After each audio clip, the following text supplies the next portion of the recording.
All right, welcome back, everybody. It's a brand new season of the Fantasy Empire, and we're not going to waste your time with pleasantries. You know us, we know you. Come on, let's go. Let's dive right in. We've all been out there drafting our various formats. We've been doing a lot of, everybody's got their favorites, but we're going to stick to the FFPC and the NFFC tournaments for most of our conversation today. So I just want to kind of go around the horn. Let's just kind of talk about first off, guys, what are the strategies that you guys are using, and if they're specific to, one tournament or another or something like that, make sure you let us know that. But just kind of curious, as we have not done a lot of talking beforehand about strategies with each other.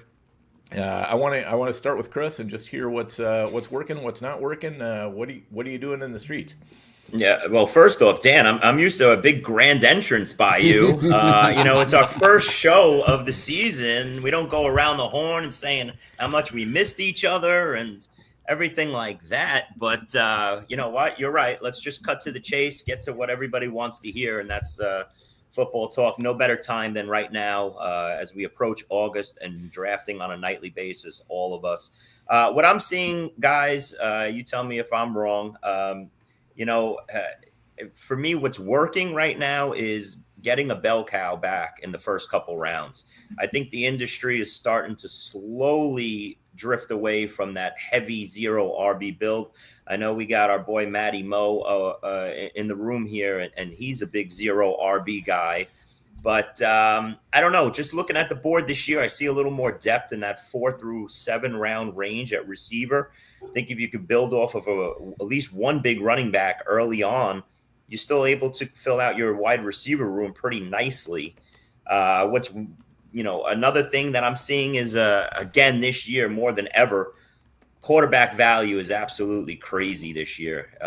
It seems like you can put together a nice quarterback room with 2 good quarterbacks after round 8 or 9 in these high stakes drafts. So I'm going to be interested to see as the month goes on and we get into the high dollar drafts in September, if everybody's chasing those elite 5 quarterbacks as much as we have in the past couple of years. And that's it. I'll throw it around to you guys. I know you guys all have thoughts, but last thing I'll say is a big thing I'm noticing in drafts is who's going after Bowers and McBride early, to get the advantage at the tight end position. And if Kittle in the 4th round, which will probably now become a 3rd rounder, is also a big piece of people's draft strategy, because I think it's an advantage, like I said, for those guys. Awesome. Sounds good. Matt, what do you got? Fill us in. The first thing I wrote down was draft good players and avoid landmines. That's the obvious there. But for me in the NFFC, I look at that 7th round. I think maybe it was pick 90. I think maybe now it's pick 84. I really want to have like my 5th receiver by then, at least 4. A 5-2-1 kind of build, is kind of what I'm looking at there. I agree with Chris. A hero running back works.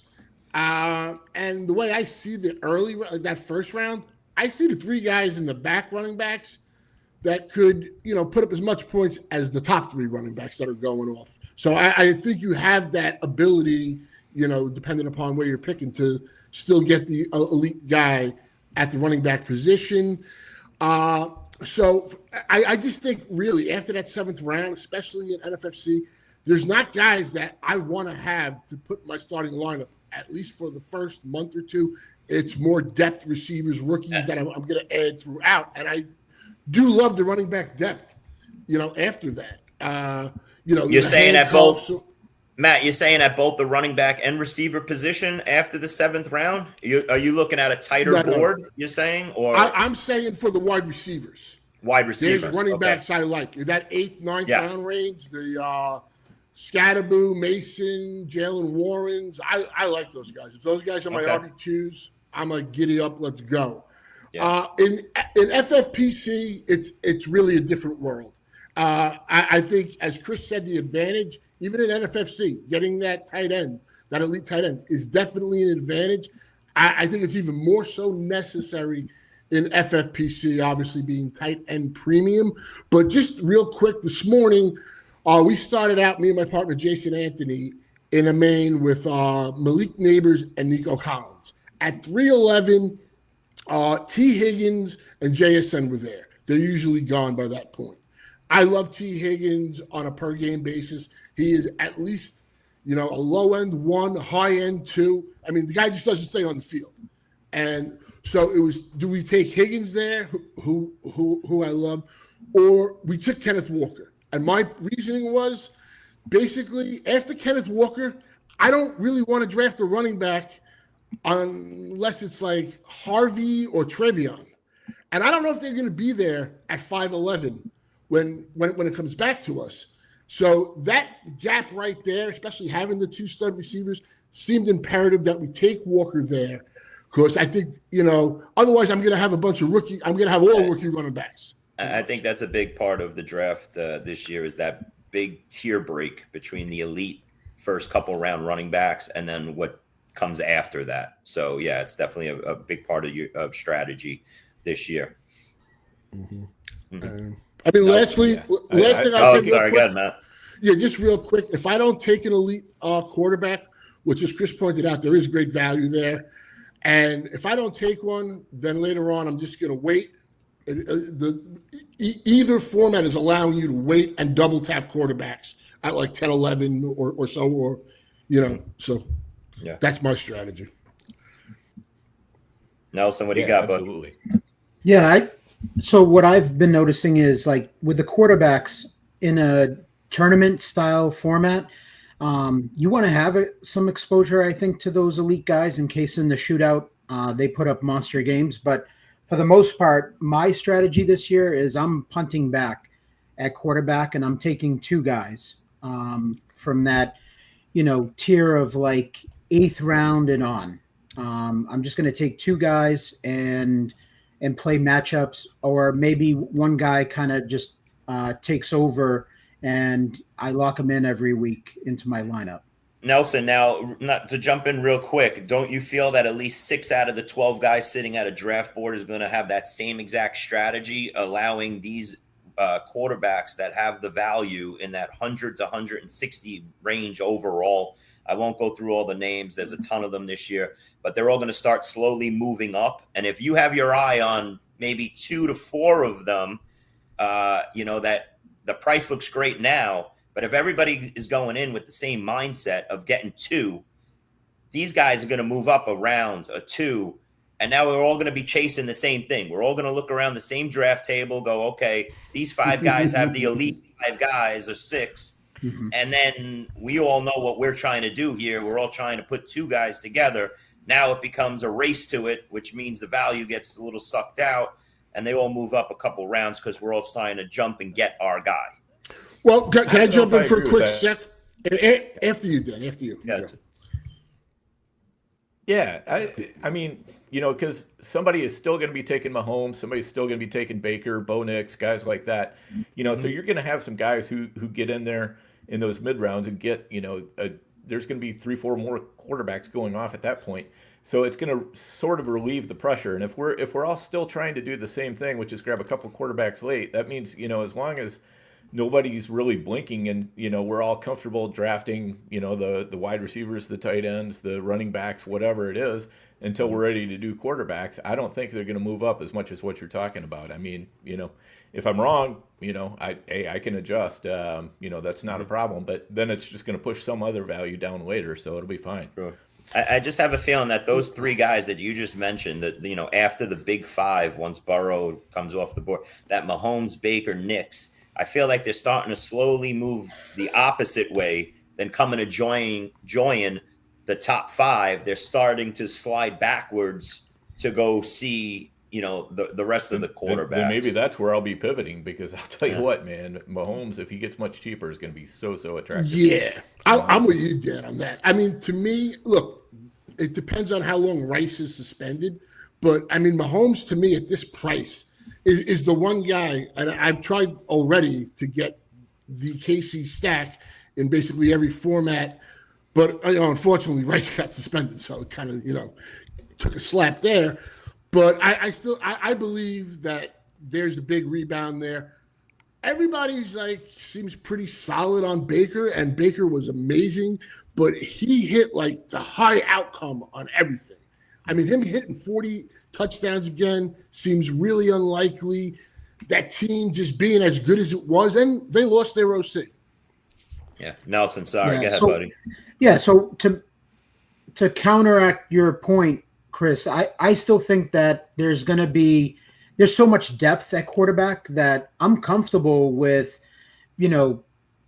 Trevor Lawrence or a guy like that as like my number 2 quarterback. And I feel pretty confident that I'm able to get in that like 8 to 12, 13 range. I'm going to get one of those QBs as my first quarterback off the board. And then I'm high on Carolina. I think Bryce Young is a good fallback option. I'm shocked at his price, Nelson. Yeah. I'm really shocked. I thought he would be in that 12 to 16 range overall at quarterback coming into this year, especially with Ted McMillan being drafted. But you still get him as your late QB2 if you want. Yeah. I'm high on the Vikings offense so long as, everything's fine with Jefferson week 1. So JJ McCarthy, I think is a high upside type of play with the play caller there in O'Connell. So there's plenty of guys. Maybe it doesn't work out, but like I said, for me in that range where Lamar, Daniels, Jackson, Allen, and Burrow, where they go, there's wide receivers that I like there that I want to have as like my number 2, number 3 wide receiver in a draft. So that's my strategy personally. Is I'm not avoiding the top tier QBs. I just think there's a lot of depth, and I'll stream quarterback this year because I actually, and maybe this is controversial, so this might be a good debate. I actually don't think wide receivers very deep this year. I'm not comfortable with the guys, the receivers like after the 5th round. I think there's a lot of question marks in the receivers after that. I think we all see it that way. I might have jumped the gun a little bit when saying 7th round. I think there's a cutoff after the 6th round where there's a huge tier at wide receiver. So I think all 4 of us are in agreement. Sure, there's a small handful of receivers down the board after the 7th round that I'm sure we like more than others that we're going to be trying to add as our wide receiver 5, 6, 7 like that. But yeah, the cream of the crop is right there in the top 60 overall at wide receiver, in my opinion, the same way you guys see it. Well. There's a lot of like high upside receivers going in that range where if you're drafting with rose colored glasses, there's many positives that you can look at a guy and say, oh, I can see a scenario where this guy, hits. Yeah. But the fact of the matter is, guys, that every year those rounds are littered with guys that become nobodies. They're just bench depth. And if you're starting one of them as your wide receiver 3, you're in trouble, right? So for me, my strategy this year is I want to get a couple of good wide receivers, probably go hero running back. I actually think where the value is in the RB2 range in those rounds. So like the 6th, 7th, 8th, 9th round, I think there's RB2 guys that are playable right from day one. I'm not saying they're like home runs, but they're playable. So that's more of my strategy this year is I'm going to push back QB. I want to get a good tight end. I want to get my RB1, and I want to have really good wide receiver play. Now, the question remains, the receivers I take in the early rounds, I might have one get hurt or bust, and I don't get it right. But for the most part, that's kind of how I'm looking at it. Yeah, and when you put this strategy in place and punt the quarterback position and you go for the 2 quarterback room after round 9 or 10, you're allowing yourself to go in again in the top 8 rounds and get that extra running back or that extra wide receiver. Yeah. This year, I think that's ever more important than ever. In the same way, to follow up on what you were saying with the wide receiver depth, don't you guys feel that it's the same way at the running back position with the elite top handful of guys that go in the top 30 overall? Yeah, to and get there's a one drop of off. them Yeah. and then go back into that 6 through 9 round range to get your RB2 if need be. That's another reason why you can, punt on quarterback. Yeah. And that's the sacrifice you're making to pass on elite quarterback. You're not going to have one of those big 5 guys, but you're going to get that extra running back and receiver in there. And this year, I think it's real important. Well, Chris, like you said Yeah. with the running back, like you see Hampton, who's now going like 3-3, Yeah. or his ADP is that. I was getting him at 5-2, middle of the fourth routinely. That's gone. Now Brees slid down a little, but I mean after Hampton, it's either you're going for Brees or you're going for Kenneth Walker. So to me. great. And then it's like boom, gone. Yeah, great point. But here's the thing. Now with today's news, everyone's going to be obsessed and in love with Chase Brown. Chase Brown's going to Why? go from But you're why? never going to see. Yeah, you're never No, going I to gotta see. ask that question though, Chris. Yeah. Why is everybody like I don't get Zach it either. Moss should I'm have with you. Zero Exactly. influence. But you saw on all of that. Twitter today. I Oh, know, to the it's like- moon, Chase Brown to the moon. I was like, what am I missing that Zach Moss was holding him back? But, I think Chase Brown, when the big money drafts are on the line, doesn't get outside the top 24. That's my point. So now he moves into the top 24. Omarion Hampton, if all the Najee Harris news keeps getting worse, Hampton, I think, is going to find himself right there, right at that 2-3 turn.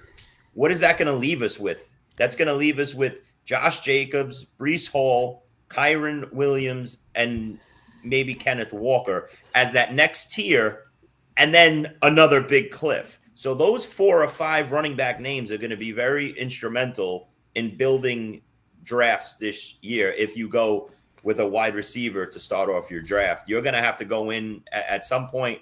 Either that or you're just punting running back. You're a 0 RB guy. That's all great. You're going to have a lot of question marks in your running back room after round 5 to be your RB1. I think in the first round, if you take one of those elite wide receivers, right, and you're in the front end to the middle of the draft, I think in the second round you end up with a Chase Brown or a Jonathan Taylor. I think you're perfectly fine. Irving, okay, as your RB1. I'm totally fine with that. And then in the third round, I'm fishing for wide receivers in the third round, and I'm probably leaving the Breece Halls and Walkers, Jacobs. Kyron Williams, James Cook. I'm going to leave those guys alone for the most part, and I want to get the wide receivers because what then happens specifically like in the NFFC, the wide receivers are going to get pushed up. I think in the FFPC, you still have in the 5th round wide receivers that you're comfortable with, but NFFC. My prediction, and it always happens, is the receivers get pushed up, and then we're sitting there like, okay, this is kind of ugly. What does this look like? So that's where, for me, I want to get my wide receivers that I'm comfortable with out of the way. I don't want to go in with like too many question marks on teams. Yeah. Yeah, I think that's definitely the case. I mean, I've been doing the kind of the same things you guys are, hammering the wide receivers and running backs early, and I've got no problem at all skipping out on early quarterbacks or tight ends, unless I really find myself stuck. There are points where it's like, okay, I just don't like anybody available at running back or wide receiver. I'm just going to go ahead and, take a quarterback here or whatever. But, where the elite quarterbacks are going in the NFFC right now, it's just really hard to click on them for me because there are still, players that I really want at running back, wide receiver. You're having to decide, do I want, Joe Burrow or Marvin Harrison or Devontae Adams? To me, I'd rather get that extra wide receiver in there, and I'll just punt on Burrow. I'm not too concerned about that. I can get a quarterback later, like we talked about, and really at tight end, I mean. In NFFC, I think Kittle is probably as early as I'm going to go on tight end. I think Bowers and McBride are, there's too much of a gap between Bowers, McBride, and then Kittle. So I'll drop down, take that Kittle as my first tight end that I'm likely to take. And if I don't get him, I'm totally fine with it because, I think the edge at tight end is, rather than getting one of those early guys, I think the edge is trying to find that later guy, that you want to find the Bowers from last year that was going in the 7th, 8th round. that gets pushed up, or Laporta 2 years ago. He was going in the 9th, 10th round or later, and then and then all of a sudden he's great. When you can get that late tight end who performs like a top 3 or 4 tight end, that's where the value really is. So I'm kind of really trying to look for that. Dan, real quick though, do you not see the board like I do? Like this year more than ever, I think in past years I've loved later tight end. I always draft later tight end. I always stay away from the elite guys.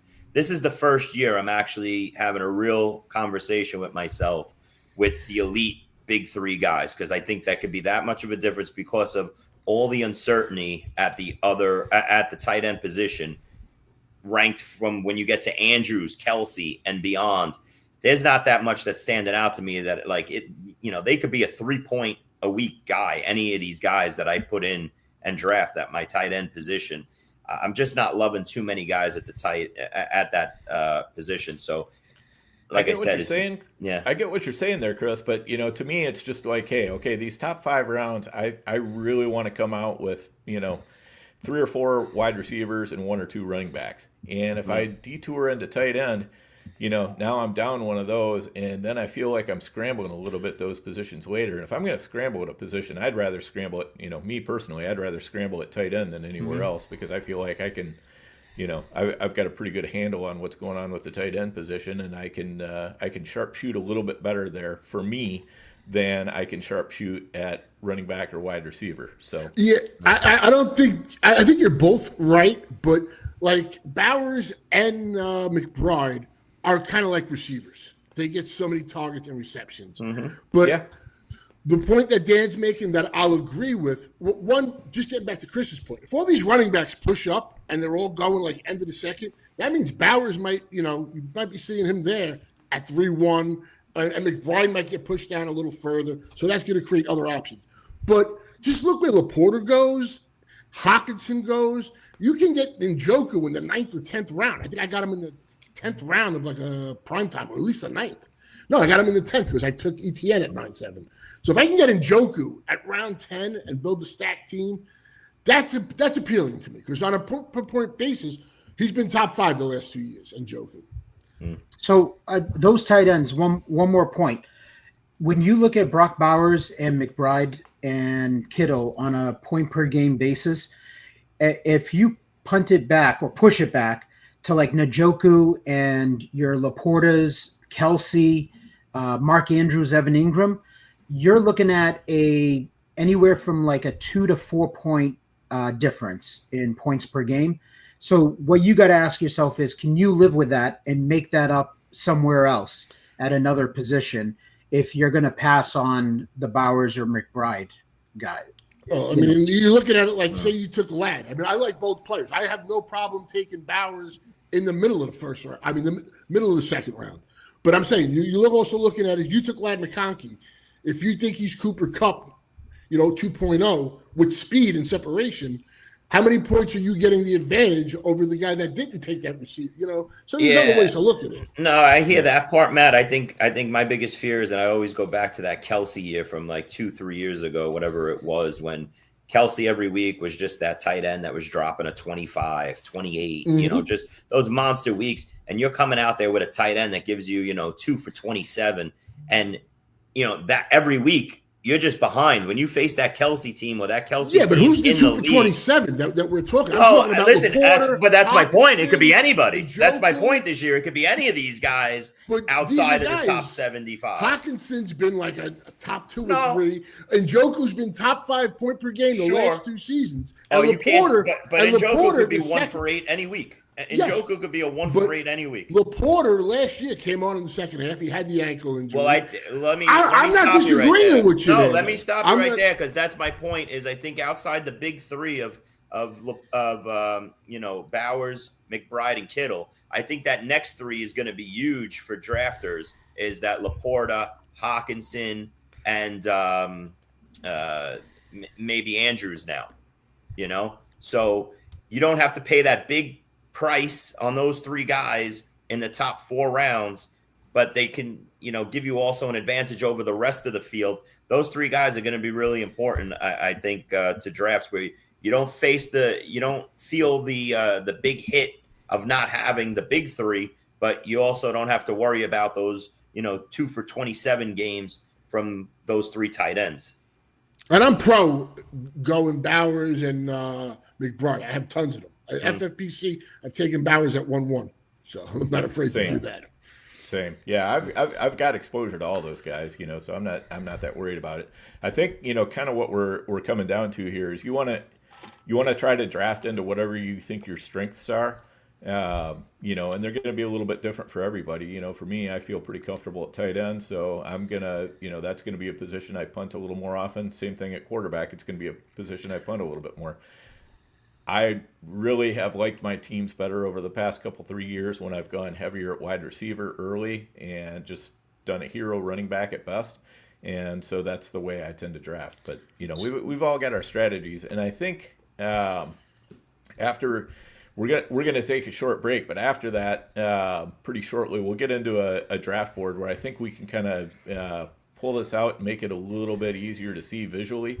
And talk about, like what some different teams did and how they approached their draft. But we're just gonna go through and take a quick little break here, and we will be right back with you. Hey, why do we partner with the FFPC? Because they have the widest variety of fantasy football formats, and it's the easiest place to find all types of fantasy football contests in the world. What if you want to play for high stakes? Well, they have a $6 million prize pool with their Fantasy Players Championship. They also have way too early best ball leagues that start in February and dynasty leagues. They have the closest thing to a liquid market for orphans that there is in all of Dynasty. And the FFPC has sponsored us for half a decade because we are actually delivering information that can help fantasy gamers, and they're generating so much interest and bringing in so many new users, casual users even. The FFPC creates a unique experience where you can both compete against the best and make money. Use promo code UNDERWORLD to get $25 off your first team. $25 off your first team at the FFPC with promo code UNDERWORLD. Go get it! All right, we are back, and Nelson, let's dive in with you. I think you had one more thing you wanted to talk about here. Yeah. So Dan, it seems like Chris and Matt, if I'm reading the room correctly, are more open-minded to drafting Bowers or McBride this year, and then you and I are more in line with, I'm okay passing them in the second round and taking, whatever receiver or running back that I like more than those guys. So I wanted to open it up and just say, hey, we're on the clock, and there's one at each position. You got Garrett Wilson, you got Chase Brown, and you have Brock Bowers available to you. You took whatever. Let's say you took Bijan or you took CeeDee Lamb in the first round. What are you guys doing there?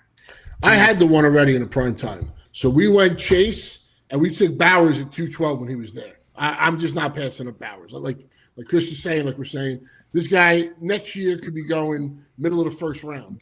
I think he's that good. And then, at the 3-4, I believe, top of my head, I think we went like Hampton and Burrows. And this is before Hampton was moving up. Hampton was going late 4, early 5 at that point, because this was a couple of weeks ago. Who was your first round pick? Chase. We had the one. So you then through 4 rounds had 1. We had one, and then we took Zay Jones. We pounded out receivers. Definitely didn't take Zay Jones. You definitely didn't take Zay Jones. I always say Zay Jones. If you have Zay Jones, your team sucks. I have no idea why I do that, but we took Zay Flowers, we took Trevion Henderson, then we went Reed, Downs, and Higgins. All right, so I was happy with that. Yeah, Nelson, I would be going to either the receiver or the running back, depending on obviously preference of who I like, at each position. More probably entitled to go 1-1 through the first 2 rounds. So if I start with the receiver, maybe I lean towards the running back if the running back is the one of my guys, and then vice versa.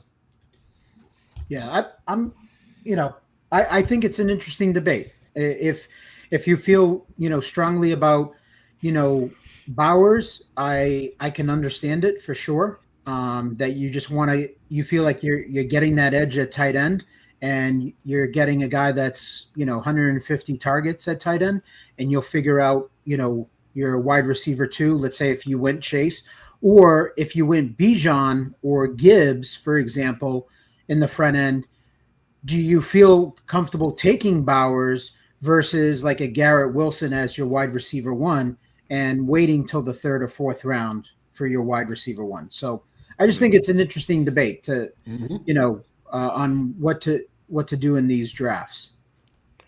Yeah. Yep, fair enough. Let's kind of talk through, because I think this will help us out a little bit. Just kind of talk through a board that we've got here. Man, team one looks like yours, Matt. Jeez. It does. I like Thought that's who you were talking about for a second. I like the structure. You still got the 4 wide receivers here. You got the elite tight end and the elite quarterback. I think that's with the hero running back. Yeah, usually in years past I would hate it going 1-1-1-1. I don't hate it this year. You get an elite top 5 QB, you get the elite number 1 receiver and tight end, and you get your running back that you're going to need to have a big year as your RB1. Go ahead, Dan. What do you got? Yeah, so this one is one that Nelson and I worked on together. So it's a prime time.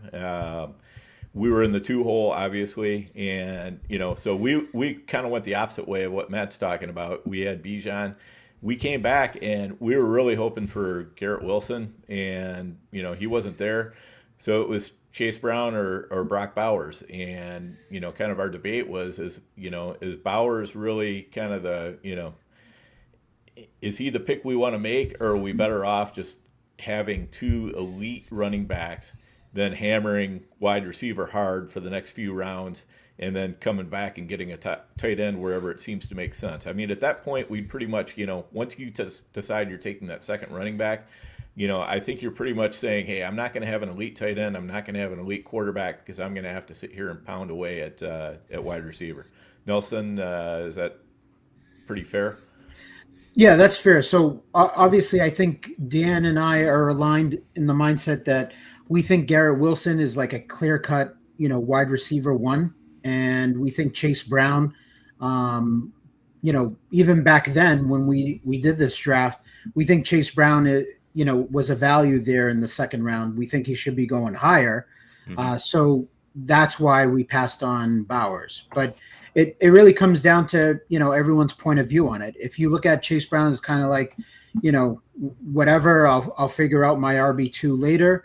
And if you don't think Garrett Wilson, is going to do well in that Jets offense, then Bowers is, a slam dunk there. See, I at this point of the year, I concentrate more on builds than players, right? So I know we're talking a couple players here, and I think, Nelson, this is an anti-U team with 2 running backs to start off of a team, and then hitting wide receiver. Here's what I'm noticing, especially in NFFC drafts early. You have the advantage of being in the top 3 or 4, depending on how much you love Gibbs, Barkley, Jefferson, like that, right? The top 3. I feel like there is, it dies out a little bit at the end of the second. Then you come back around, and that 3-4 turn, it dies out a little bit again. So I feel like you're getting into those little dead zones when you're in the top half of the board. And then depending on if you're trying to hit receivers at the end of the 5th, 6th turn, you're just holding on for dear life, missing out on a lot of those yellow stickers. So yeah, it's great to be the Chase, Bijan, Gibbs, Barkley owner this year right now, but you're missing that cliff in the next 4 or 5 rounds, in my opinion. I don't know if you guys see it that way.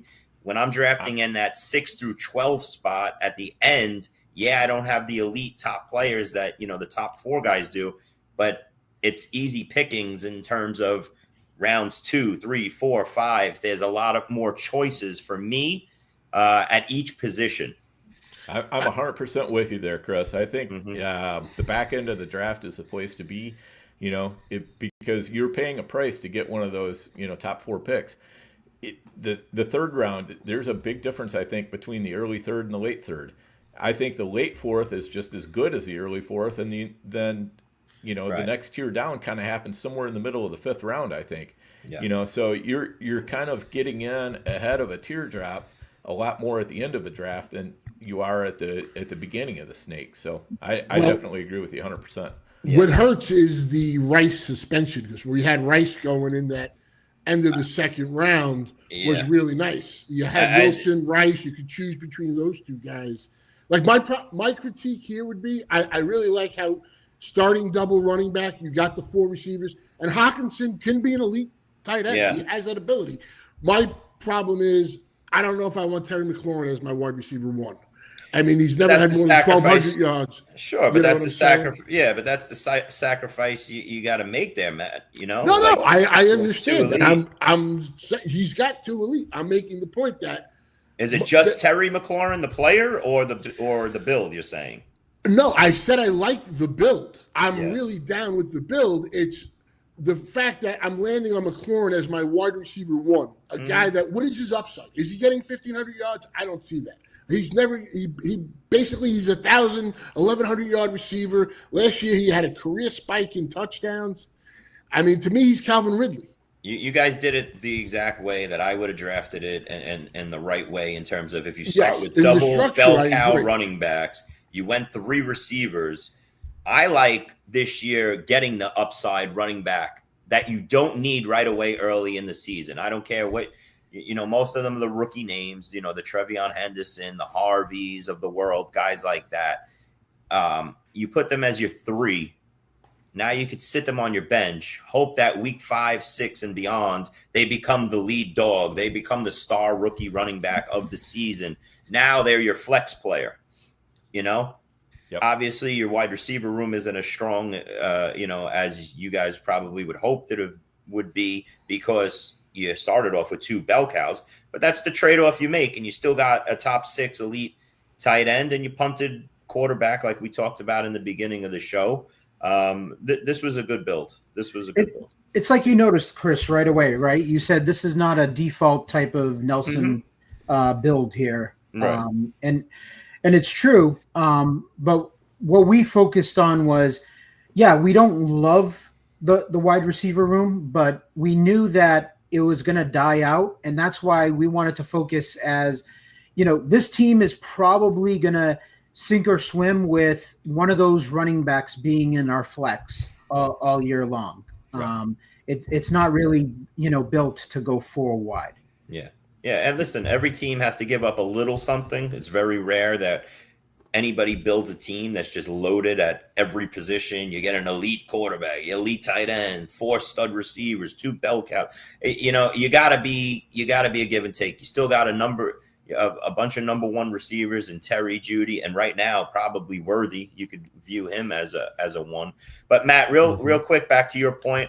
I think the Kansas City Chief drama all surrounding them is the storyline of the summer and online championship drafts and beyond right now. Until there is actual definitive news of how many games Rice is getting, that's changing the value of Mahomes. That's changing, obviously, Rice's value on the board. Like, if we knew he was getting 6 games, he's nowhere close to the first 4 rounds, and then Worthy, if Rice does get 6+ games or 4 or whatever you want to put a tag on him, now Worthy, do we consider him a top, 2-round wide receiver, 3rd rounder locked in? So everything is pending on these Chiefs.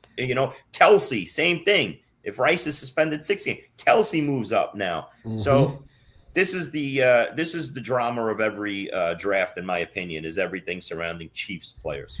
Yeah, I think that's fair, and I just want to get back to Matt's point, about McLaurin being the wide receiver 1. I don't think either Nelson or I are very comfortable with that.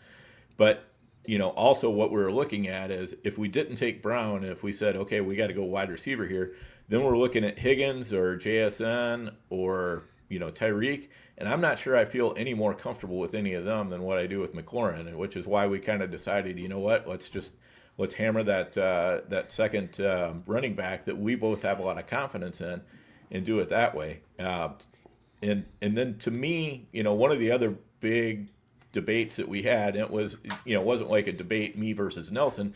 It was just us trying to figure out what's the best thing to do, was Travion Henderson versus Travis Hunter. We went Henderson there, but I'm curious what you guys would have done there. I would have went Henderson instantly.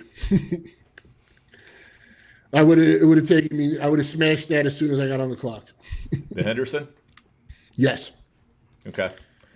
That's a perfect pick for your guys' build. That's what I said earlier. Just, you want that upside third guy in the running back room. You don't need him right off the bat. So Right. I think it's the perfect pick I for just any kind of build. see Hunter as being that guy that could be a smash too, Matt wants him as his RB1. Matt has him as his RB1. Week one. Oh God, yeah. Oh, man. Matt we loves go. those rookie There we running go. backs, but yeah. First So week it's not one, that you hate Hunter, it's just you love Henderson that much. Henderson 5 I mean, points. look, Week one. Hunter's probably one of the best prospects in. I mean, who knows? But I don't know, like, how much does he play in receiver, defense? How much can he do? I mean, he's a freak. Yeah. Yeah. What else do we notice about this board, guys, as we move along? Team 6 for me was something that I just the fact that they went to double tight end at 6'7", they took the 2 running backs, you got the quarterback, and you went double tight end in the first 7 rounds. I just think it kills you at wide receiver. I understand you're going to be starting 2 tight ends. That's the thing you're making there. But even with a right suspension, I have a hard time, feeling strong about Kelsey in my flex. I think with the receiver build you're going to have. When you go Laporta, Kelsey, obviously you're taking a stance, just like teams that go running back heavy. That one of those guys is in your flex every week. When you draft 2 tight ends in the top 7 rounds, that's how you're constructing the team. So for me, I'm always big into when you're doing a draft, you're telling a story. And it doesn't matter if you're telling a story to someone else, but to me, what's important is I'm telling a story to myself. And if I do that, the Jordan Mason pick doesn't make sense to me because you're taking Mason, who's going to be a bench guy, okay, for you before your wide receiver 3. And I just think that's a no-no in doing that. Yeah. Even though I like agree Mason. with you. I like the player. I just don't like it for the build. No, the build is terrible. But he was probably the best pick there in that round for me, at least. But that's why you can't. That's why it was tough when you took the quarterback. You got 2 tight ends in the first 7 rounds. I mean, the team is a Lamb or Flowers injury away from being completely dead on arrival. So, to me, that's why I don't think you could build like this. But to each his own. Right. All right. Any other thoughts on the draft board? Yeah, I mean, listen, I look at your boy I- Jason Anthony and Yes, Team that's what I was 11 gonna get there, and I mean, right now, obviously, name wise, he gets a steal at Hampton at 47 overall. Yep. Pairs him with McCaffrey. He's got the upside of RJ Harvey as his third with 3 elite number 1 wide receivers. He gets a solid tight end.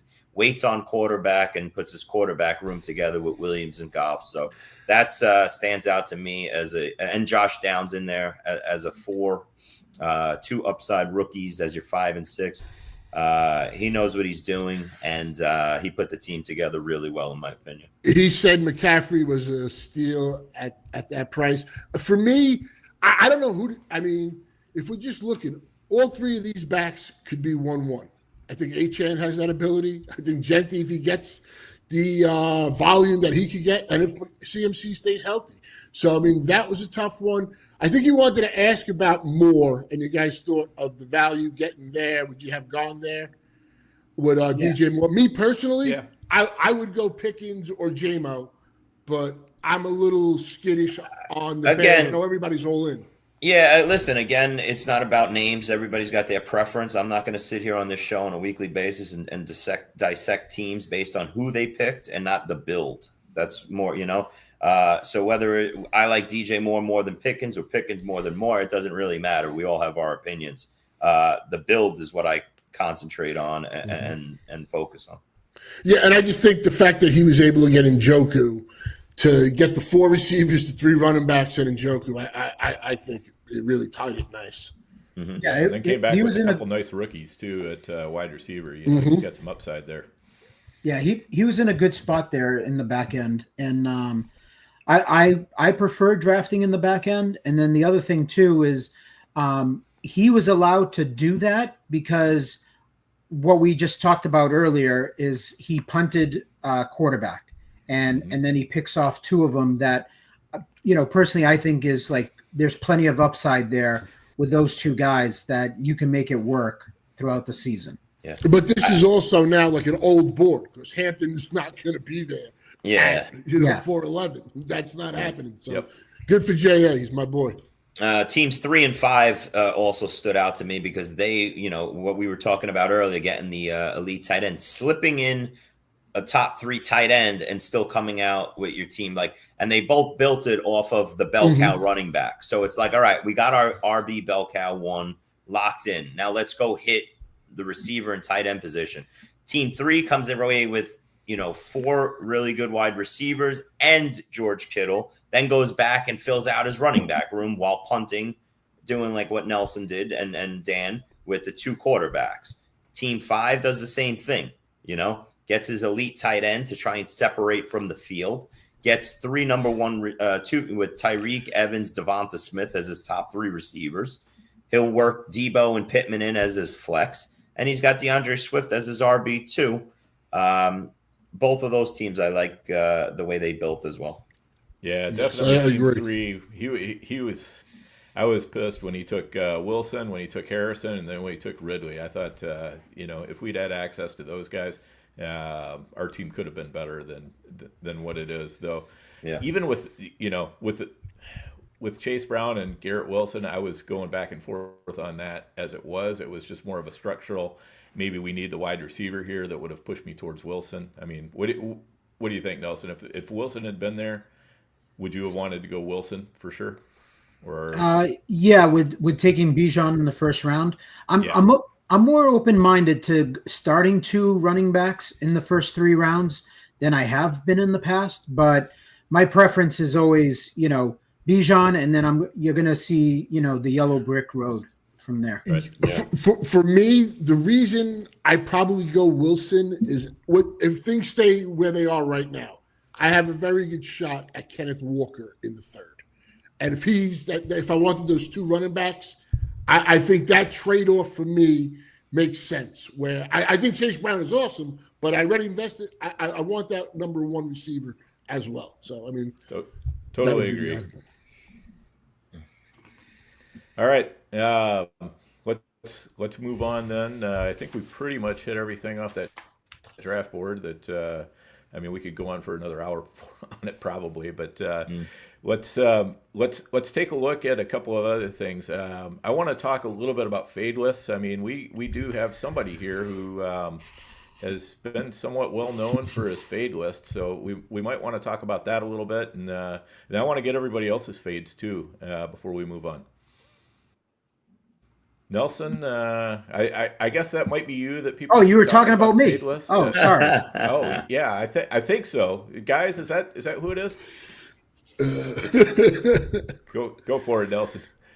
Let's hear it. Yeah, so I started my fade list on a personal basis probably a little over 10 years ago, and it was at the time it was just more or less like I was always studying draft boards, and I knew that, in the first few rounds, it's littered with landmines and guys that don't end up working out.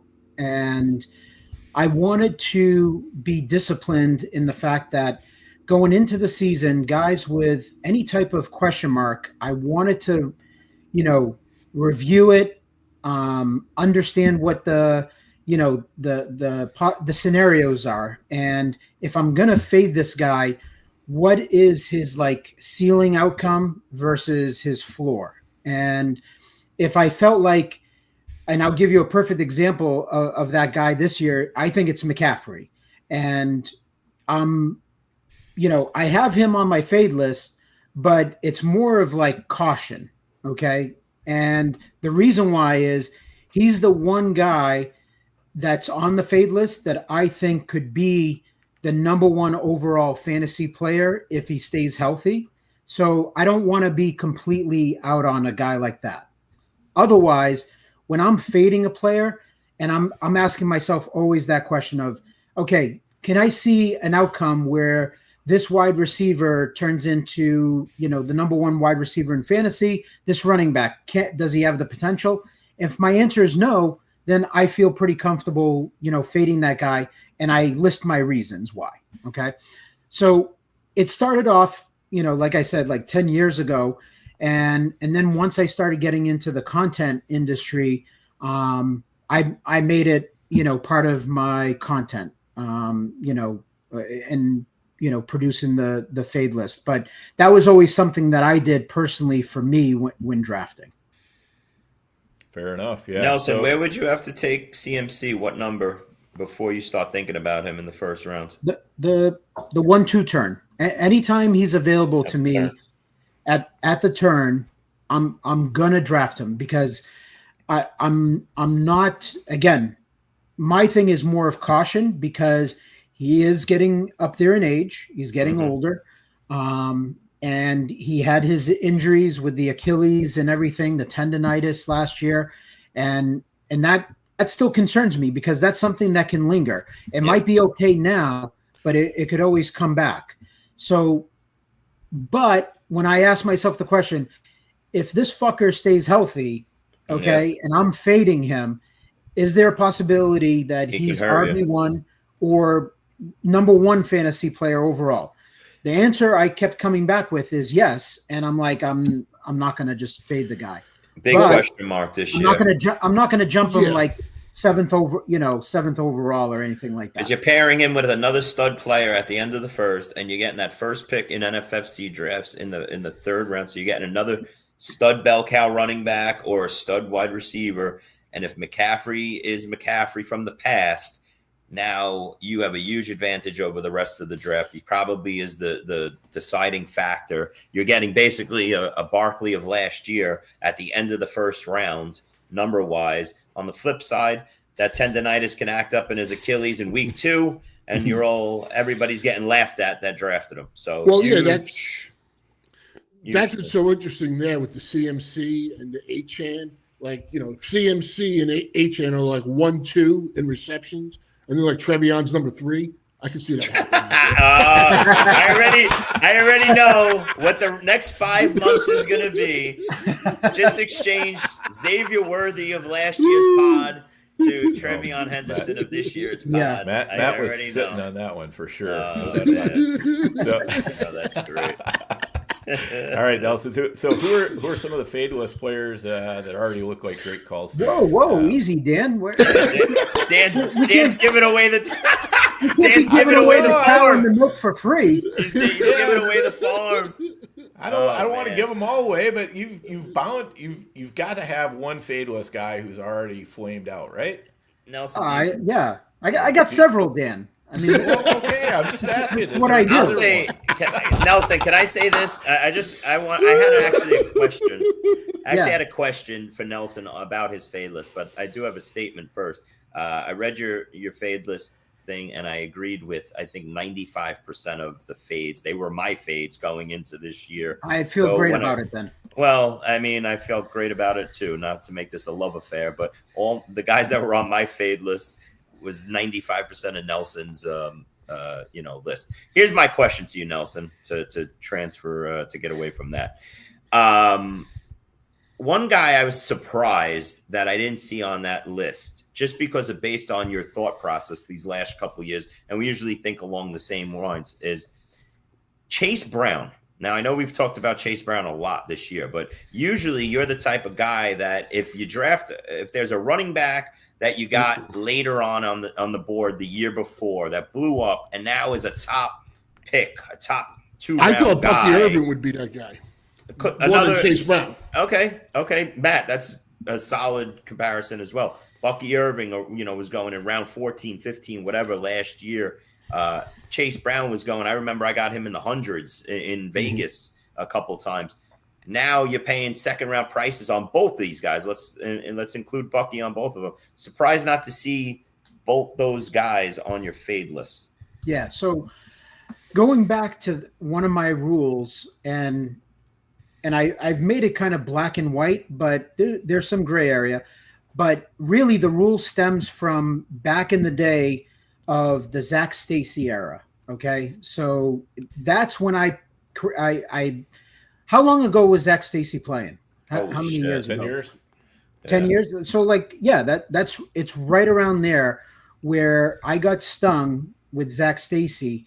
And when I looked back and tried to figure out like what went wrong, that's where I came up with my rule over the years is that any running back that went basically undrafted in your league that you picked up and was like a hero late in the season, and then he goes in the top 4 rounds, I'm fading. I'm always fading that guy because the market and ourselves didn't draft this guy. So we didn't think highly enough to even target him as like a bench high upside handcuff type player. He just came out of nowhere. Okay. Mhm. So if the market was wrong on this guy or didn't draft this guy and I didn't draft this guy and now he's going in the top 4 rounds, that's a donkey pick. Like that's a sucker's bet. So that's where I fade those type of players. Chase Brown and Bucky Irving were drafted in every single draft of mine that I was involved. Mhm. So and they have some type of pedigree coming out of college. And Chase Brown was a guy that I was already high on Chase Brown to begin with. That's why I'm taking him in the second round. I have no problem with it. I felt like the talent was there for him to be the guy. What happened was they developed a committee, and does Chase Brown have the season he has if Zach Moss doesn't get hurt? Probably not. I mean, think about how bad Chase Brown was in September last year. Yeah, He was unplayable. You couldn't yeah, play him. And yeah. So probably not. To answer the question fairly, but when he got the chance, okay, he had a full workload. Okay, I want to say it was like top 3, right, in the NFL in terms of like his touches and snap counts. Yep. So that told me everything that I needed to know with how the Bengals felt about him. And then today, all of us here had the Zach Moss being on the roster or not being on the roster had no bearing on how we were drafting Chase Brown, but the market is definitely going to react to that. Right. Okay. But for me, I looked at it as like, no. I already saw like Chase Brown is the clear cut guy. Zach Moss is a nobody. I was saying that last year. So last summer when everyone was having that debate of Moss or Chase Brown, I got so tired of it. I actually went on Twitter and said, like, don't make that mistake. Tell your friends not to draft Zach Moss over Chase Brown.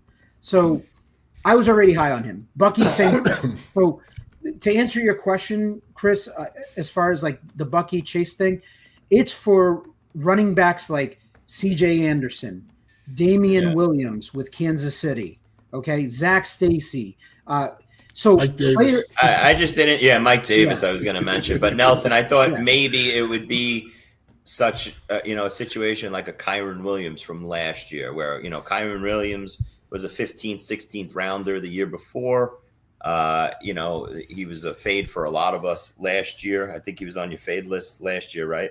Yep, he was. Yeah. So, Chase Brown, Bucky Irving, right. Following along the lines of that, from last year, I thought maybe that followed the script, but yeah, I guess different situations. Yeah, and I look at it too is like I try not to be stubborn either with my fades and getting them wrong and coming up with some excuse or whatever. But over the years, I will say that rule that I've had in place has worked out more often than it hasn't. Yeah. And Kyron is the exception. So I look at it as he's an outlier, not necessarily anything that I need to go back and say, I got to change my whole process, blow it up. No. It's worked for me for 10 years. I've avoided the Damian Williams and the CJ Andersons. There was the one guy from Baltimore. I forget the running back. It's escape Mike Davis. You actually mentioned it. That's right. He was with Baltimore that year. So like it's worked for me over the years. Mm-hmm. All right, sounds good. But Nelson, to answer your question, Dan, did we even answer it? no, Are we didn't we answer moving it. on? But Do you want to just move if you on? want to answer it, I don't want to twist your arm too hard or anything. But one thing we definitely want to answer is where can the people access this list, and what else do you have to offer anybody who does?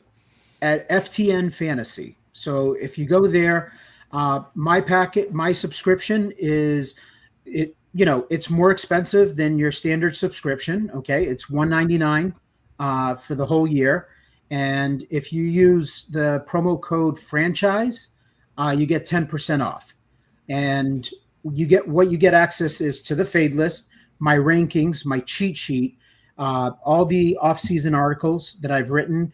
Which is, my breakout running backs article I have on there also. And then you have access to me in the Discord channel 24/7. And that's from drafting season right into the season, answering lineup questions, trade questions, waiver wire. That's another thing. I do a waiver wire fab article every week too. So, if It's worth it. It's definitely worth it. You can I get agree. a lot of stuff. So I appreciate it. and if you're a high stakes player, like a lot of us watching the show are, Nelson's fab article every week is a must read and a must follow. Yep, definitely. And if for no other reason, that at least everybody else is reading it, so you got an idea of where the prices are going to go. Yeah, and then you. I don't want to call Nelson a just market like that. maker, but he might be. Just cancel dinner with your wife for the weekend and just pick up the package instead. That's it. There you go. That's the key. All right, and then Chris, we also got to talk about you got something coming up in another month or so. Yeah, Dan. Actually, this year for the first time ever. My bar, Greenwich Street Tavern in New York City, will be hosting the live NFFC events this year. I'm looking forward to it. Really looking forward to it. Shout out to everybody that has signed up already. We're like 90% full. I didn't think in a million years that all these leagues were going to get filled up. We have 2 auctions that already sold out. We have a bunch of live primetime drafts. We have 6 spots left. Actually, no, 5 now. 5 spots left for a live prime time at the bar, and 4 spots left for a live online championship 350. So we have 2 different price points. You could come in the bar that day, sign up for either a 350 or main event. I'll be having a buffet all day, an open bar. The bar is just going to be a whole room full of diehard football fantasy drafters, all friends, all good group of guys hanging out. Games on, food and drink. It's going to be a great day just hanging out with the guys. And we're going from 10 a.m. till midnight, party afterwards at the bar. Can't sell it hard enough. If you want one of the last remaining. Say that again? What's the date on that again? That's August 29th, Dan. Friday, August 29th, live in New York City. We're going all day and all night drafts. Man, sign up at NFFC, play NFFC. Or reach out to Greg Ambrosius or Tom Kesenick. They'll get you set up with one of those, but we'd love to have you for one of the last remaining spots. Yep, and I'm betting you, even if you don't do that, even if you just reach out to Chris, he can put you in touch with the right people. So. Absolutely. I can vouch for this, guys, that I've been going to New York City now for I don't know how many years, and it's one of the things that I look forward to. I've actually cut out Vegas out of my schedule just because my boys are getting older. They're playing football, fall sports. So I don't want to miss all that time while being out in Vegas. But New York City, make the trip down, and it's got that home league vibe. But it's high stakes, leagues, and it's really fun. Great group of guys. Chris will be signing autographs at his restaurant also. All day. All day. 8 by 10. 8 by 10 glossy. Just bring the marker. I'll sign your 8x10 gloss. Listen, Do we have Footballs. Chris Vacarro fatheads? That's what I need to Yeah, know. I'm trying to get Matt to cancel Vegas and come to New York City. I used to love. Matt, what are we doing? Used to be in New York every year. I and used now to that love you- hanging out with and then Matt. Vegas Yeah. happened, but Yeah. I may be unable to go to Vegas. I should find out in the next week or so. Shout out to Joe Carlton in the chat saying he'll be there that day. Looking forward to it, Joe. It'll Don't be a park fun in the day. crosswalk. Don't park in the cross. He's right. unless you want to lose your car. These I was guys in gonna New post York that City one, but I don't thought play. it kind of went without saying that you shouldn't do that. I know. just park in that lot across the street. Little. I mean, I saw the Uber. lineup. I mean, there's guys coming from Chicago to New Oh York my God. City. Nelson, thank you for saying that because that's what I wanted. Jack Hahn, Chris Eibel. I mean, you're talking the best of the best that play high stakes. So many of these guys are coming in to New York City for that day, for this, for that experience. I'm really shocked. Guys that don't even come to New York usually are coming to New York. I'm forgetting a couple off the top of my head, but it's a great list of players, and it's going to be a fun day. Yeah, and if Matt comes, he's going to be signing Trevion Henderson photos. Yes. He's going to be in his jersey sitting. I probably at have the to table, rock a jersey for that. Yeah. drinking those old fashions. Love it. All right, guys, let's get into training camp a little back bit. We've got a couple people that got hard outs here, so we want to try to get a little bit in there. But just real quick, like in a minute or less, I'm curious how do you guys handle the flow of information that comes in from training camp? I mean, we know it's a fire hose. What do you do to help digest it, Nelson? It's tricky. So people ask me this all the time, like especially like in the Discord channel. You got to be able to filter the noise, and I think that just comes from experience, to be honest. And you just can't.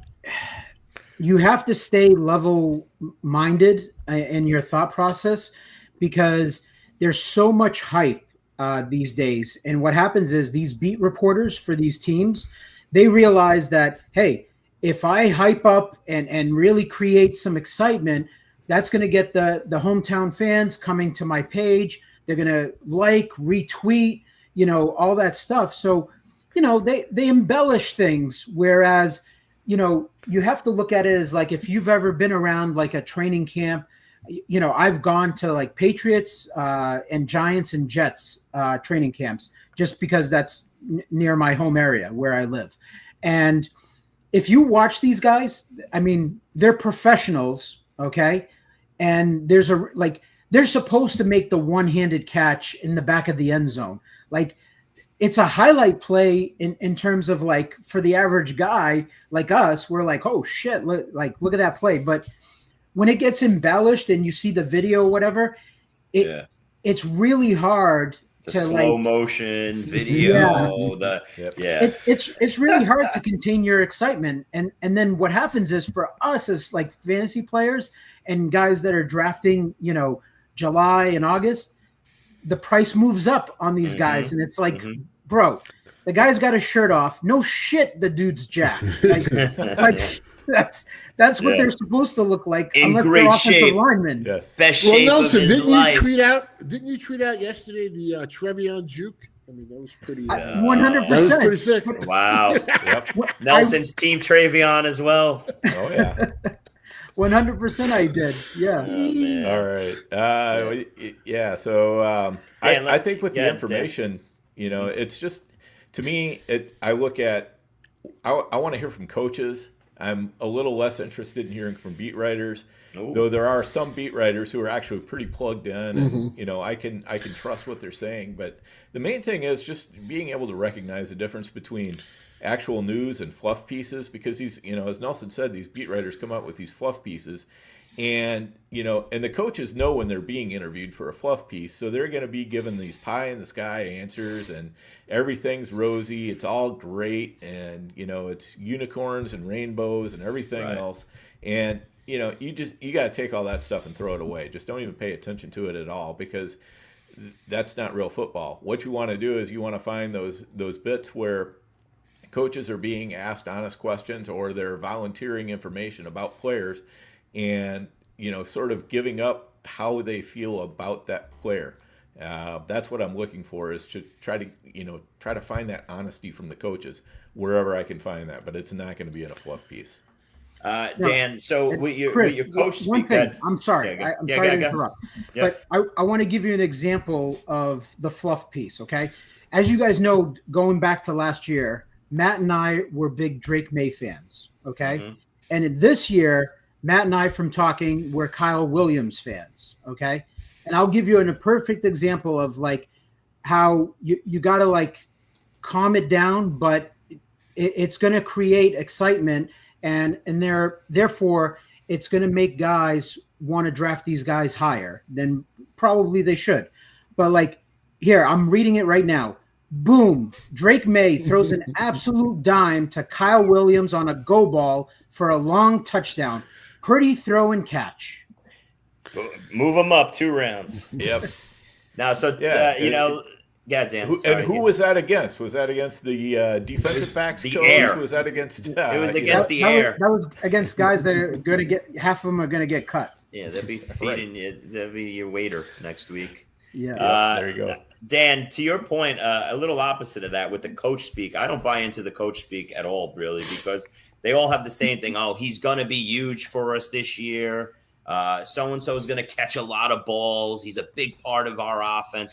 None of these coaches are ever let me know when you hear a coach be like, you know what? I thought he'd be a big part of this offense, but he's really going to be just a role player and not get much time on the field. I do hear a lot of that. No doubt in my mind. One coach will be ready did week make that. one.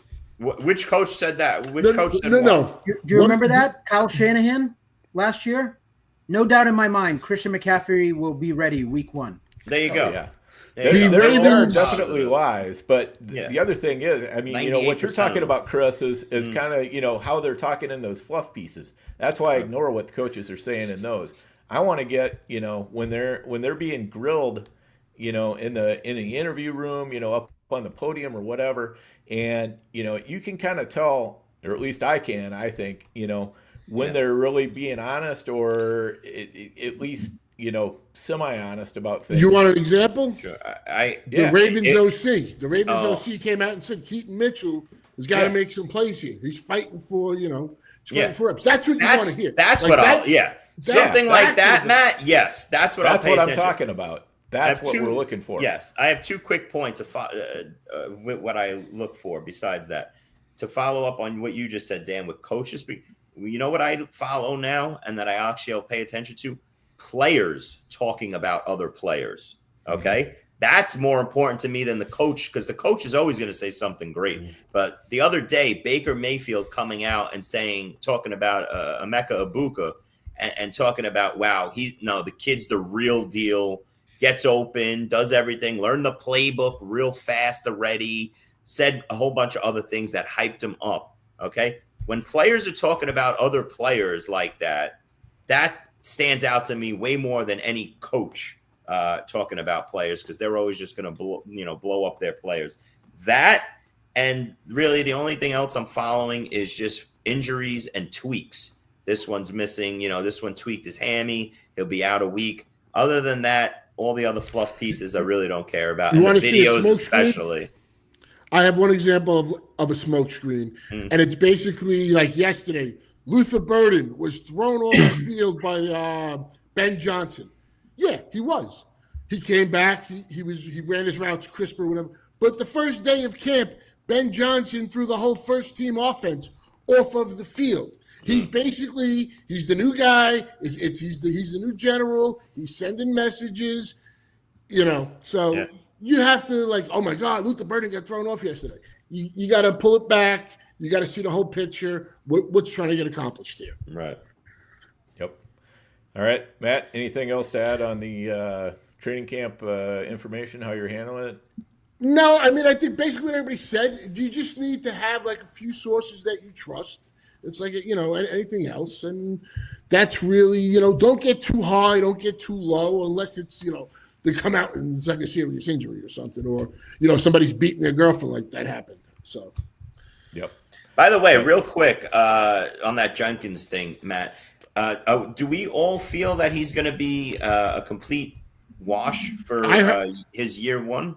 I heard yesterday on NFL radio when they do like the updates in between segments. Yeah. It said Browns owner hopes Judkins will play for them this year. Means nothing to me. That was to me. That's nothing. Like he's not playing anytime soon. Me personally, he's off my board. I think he missed the whole rookie season. I don't think Goodell, after seeing the the facial injuries, the girl, the picture and everything, I don't think Junkins touches the field this year as a rookie. People are still drafting him around a pick 100 to 120. Yeah, I seen him go like 8 or 9 in my prime time. Yeah, I think it's a wasted pick, and it's unfortunate because that was one of my top rookie running backs that I was in on a month ago before all this happened. I loved getting him as my RB3 in those mid rounds. That was my guy. Well, Chris, he did you a favor because Dylan Sampson's back. Yeah, I'm with Nelson. There you go. Well, see, that's the thing. Real quick before we go, like that round 6, the Godwin injury. I mean, Godwin's great. He was the number 2 receiver, like before he got hurt. But he should have never been going that high, coming off that injury, in my opinion. Judkins, I'm kind of with Nelson. I don't think there was a big difference between him and Sampson. And who's the other guy in the 6th round? Joe Mixon. You even lost Mixon. So that's 3 guys there that are gone. That it's just tightening up. Many more to follow. Yep, I'm sure. I wonder if any of those guys were on the fade list. I wonder. That's a great question, Nelson. One which can be answered for $199. 10% off. There you go. All right. Quick, guys, before we get out of here, I just want to hear 3 questions that you are hoping get answered by the training camp or preseason or whatever, so that like when we roll into the last couple weeks of August, we got a pretty good idea of what's going on here. Where are you guys at on that? Nelson, why don't you lead us off? What are you looking for? Well, I mean, to me, I've got a couple of contacts, throughout the NFL. So I definitely lean on them to try to get some information that's not necessarily, available to the public. And, one of those questions that I'm trying to get answered is Travis Hunter. What's that breakdown look like for snaps? Is he going to play, most offense? Is he going to play defense? Because that right there, just based on his talent, where he's going, he's either going to be a bust or that's a gift where he's going. I don't think there's an in between necessarily. So that's a big one. And then like any of like the unsettled backfields, that's a big one. Laundry list. No, there's a laundry that was list. One of mine. Yeah. And I'll tell you, like a big one that came in clutch for me was Chase Brown last year. With just hearing the news about hey, Moss is going to be involved, but the coaches absolutely love Chase Brown, and this is where it gets tricky. And I don't want to go on this like long tangent, but like what my source told me was it's going to be a committee, okay, but they love Zach Moss. They think he's got juice, and we'll see how the season plays out. But the season played out where Moss took over, but it was more of a factor of Zach Moss getting an injury, which leads me to think like sometimes these NFL coaches, like I question. Don't know. I question it where we think it's like so obvious. It's like, why are you making this a committee? Just play the better player. But, regardless, like you want to sometimes when I hear information like that, I want to bet on the talent. Yeah. Yep.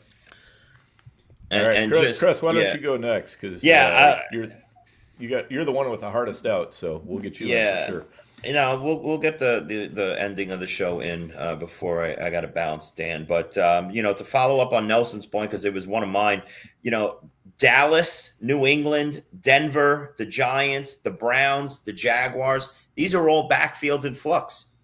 We're all concentrating on these backfields to shoot up other running backs up and down the board. So that's the story of August right there, with all these backfields in draft-wise. I'm sure I'm missing maybe a couple others, but for the most part, those are the big ones. And that's a lot of teams right there. That's, probably that's 25% of the league. I touched on it earlier, but questions that need to be answered. There's all the stuff surrounding the Kansas City Chiefs, the suspensions and everything. How many games is Rice getting? I think that's a major storyline. And then the Najee Harris. Najee Harris, will he start on the PUP list? Will he come back in the next week or two? How bad is this eye injury? Is he going to be ready by week 1? Is he going to factor into this backfield? Is it going to be a 50-50? Is he going to hit the ground running? He's a new player he's a player on a new team, needs to learn a new offense. He's on a 1-year deal.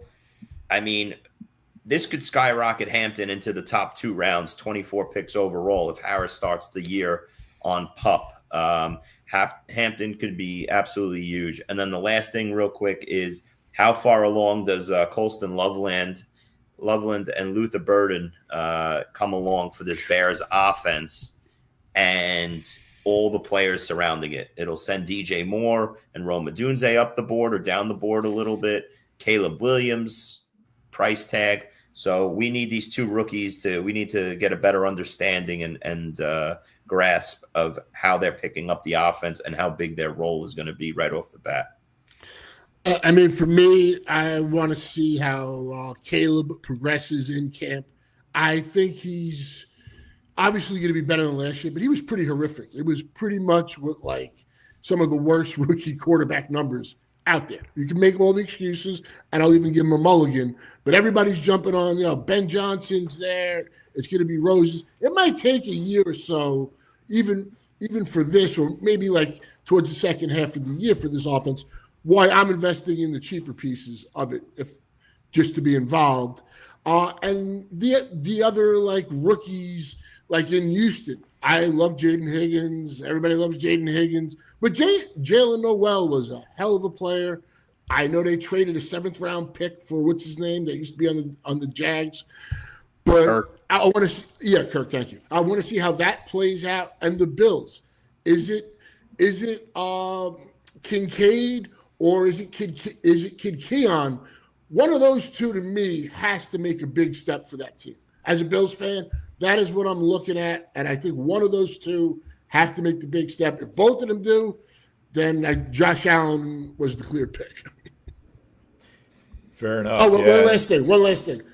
Brashad Smith usage, continue to monitor that. I think he's a skeleton key for the Chiefs, something they haven't had in years. I thought your last thing was going to be Trevion to the moon. I thought that was going to be your last thing. Yeah, you guys pretty much hit most of mine. I got some questions in the San Francisco wide receiver room. Pearsall versus Juwan Jennings, I think, is a pretty fascinating question. Might be neither, Dan, if they can't stay on the field. Yeah. Well, that's true enough.